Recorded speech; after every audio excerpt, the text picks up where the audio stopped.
Hello and welcome back. My name is Emilia if you're new here. Today is the very first day of sowing. I have done artichokes and some herbs, but this is my official, like a little bit bigger sowing. It's for a perennial flower bed. I have this huge, I think it's a 50 cell tray here, and I've chosen these flowers not only because they are perennials, but because they are native here to the part of Sweden where I live. Some of them are quite rare. They are pollinator-friendly, and when you sow native flowers, you attract all of the native pollinators and insects that your garden will be really thankful for, and you will as well, because the biodiversity creates the most lush and beautiful gardens. You might not recognize all of them because some of them are native to Sweden, but I'm gonna show it here on the big screen. I'm gonna start with the first common that maybe most of you know, which is a woodland sage called Marlow Blue. It's kind of a compact, small sage. It blooms the entire season and is very attractive to pollinators. It's quite a hardy perennial that blooms the first year. It thrives in pots and in the ground. So I'm gonna have 2 rows, so 10 cells each per flower. And then I have the Arboreta Whitewell Gem. This you might have heard of. It's a ground cover with these purple dainty, delicate flowers, and it's quite suitable for if you have like a rocky garden. And I am counting on these, especially the ground covers, to spread a lot. This one, for example, has a 60% germination guarantee. To make sure I will get germination guaranteed, I will sow 2 seeds per cell. And this one is called Maiden Pink White. It's not the pink color, it's the white color. Creates this sort of carpet-like ground cover and has this tiny white flowers. And this one has a lot of interest because they have a more cooler blue tone foliage.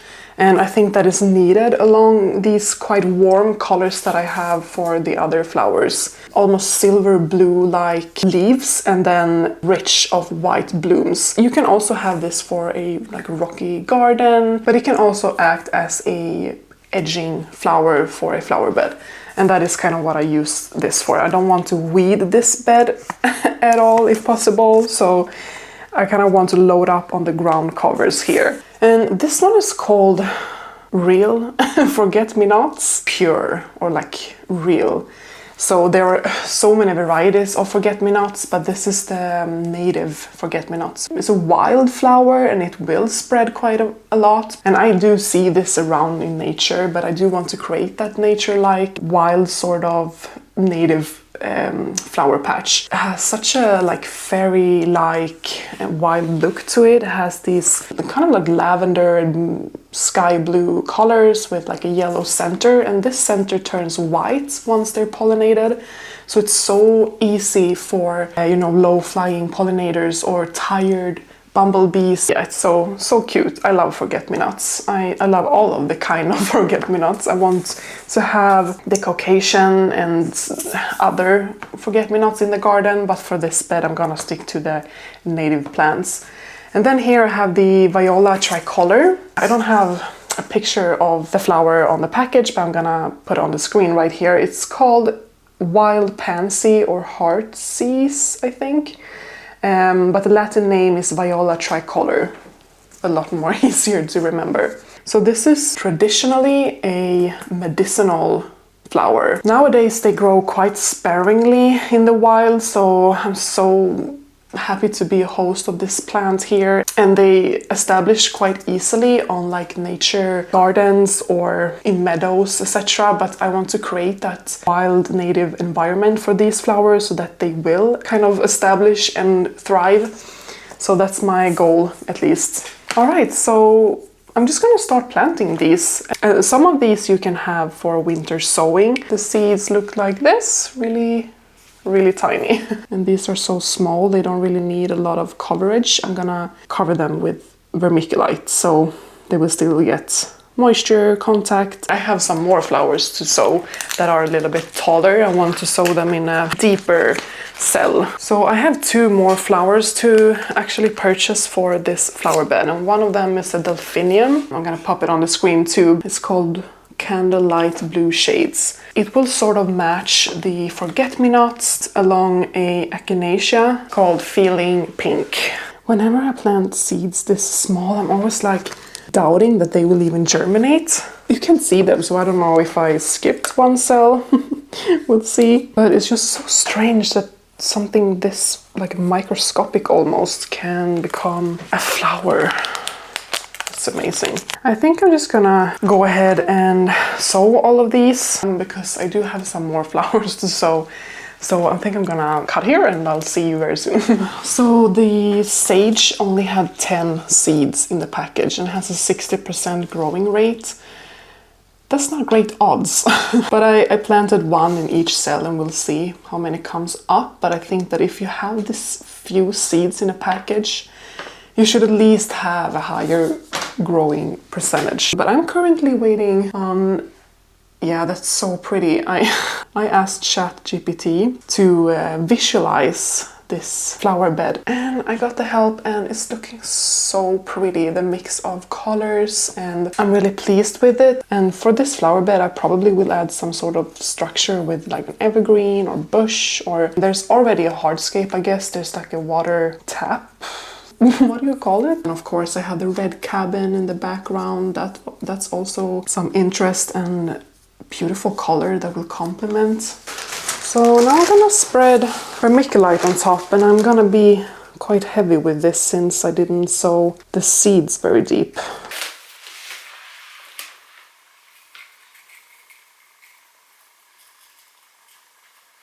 And then of course water them in, and I use a spraying can the first time when I sow something because I don't want the seeds to move when they are this shallow.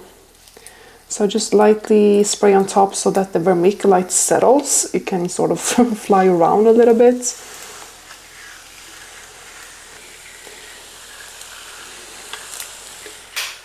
The last 5, they are a little bit taller varieties. I do have a GM, it doesn't have a picture, but I'm gonna pop it on the screen. These hanging flowers with like brown, red, pale yellow, and then a big white bluebell called Alba. I don't have a picture, I'm gonna pop it up here. This is a completely wild flower that you find in nature. These bells, I feel like they are just so innocent. And then a little bit more bold, I have this echinacea called Paradiso Yellow. I've shown this in another video, and it's just such a like nice sunset orange deep kind of color. It's a real bumblebee and butterfly favorite, this one. And they bloom quite vigorously the first year already. So it's a very grateful plant to sow. And then a pincushion flower. They are kind of sweet, smaller, rounded flowers, like a pincushion, like a little cushion for butterflies and bumblebees and bees to land on. And then a panicum, a decorative grass that is called Frosted Explosion, and they kind of look like fireworks almost. It has this combination of like the deep green leaves and then the light kind of chartreuse flowers or whatever to call this, kind of almost white tips. So it looks like fireworks. I need this for my wedding bouquets and tablescapes. This one is not exactly for this native flower bed. It's an annual, so it's just for this year. But I'm gonna do 2 seeds per cell as I've done. And when I like assembled this flower bed, I was thinking about colors, textures, heights, like warm and cool colors, but also the blooming period, so that it will be some sort of interest the whole season long. But I would say that most of these will bloom from June and forward.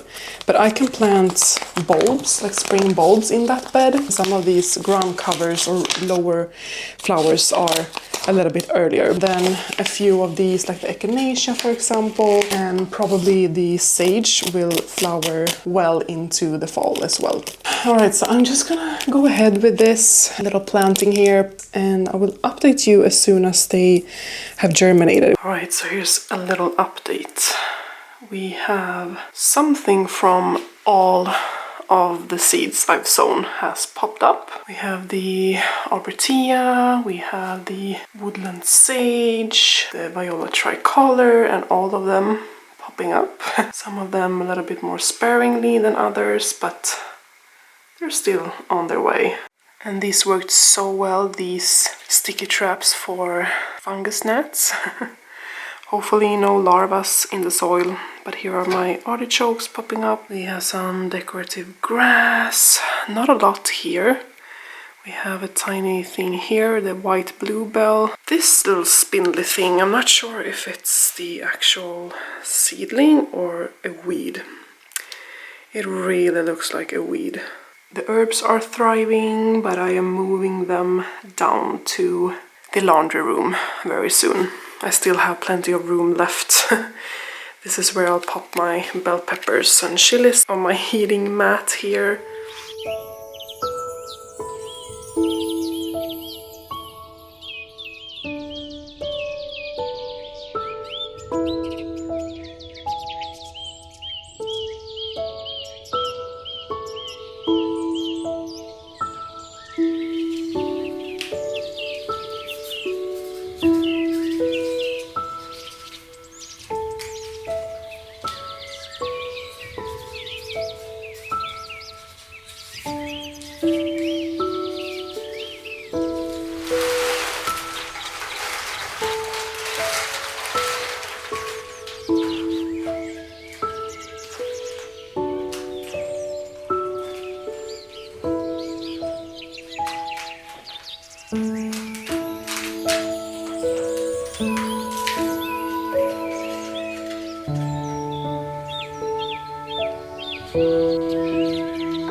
I am saving this row for a snacking red bell pepper that is on its way. I think it's the weekend now, so it's probably gonna arrive on Monday.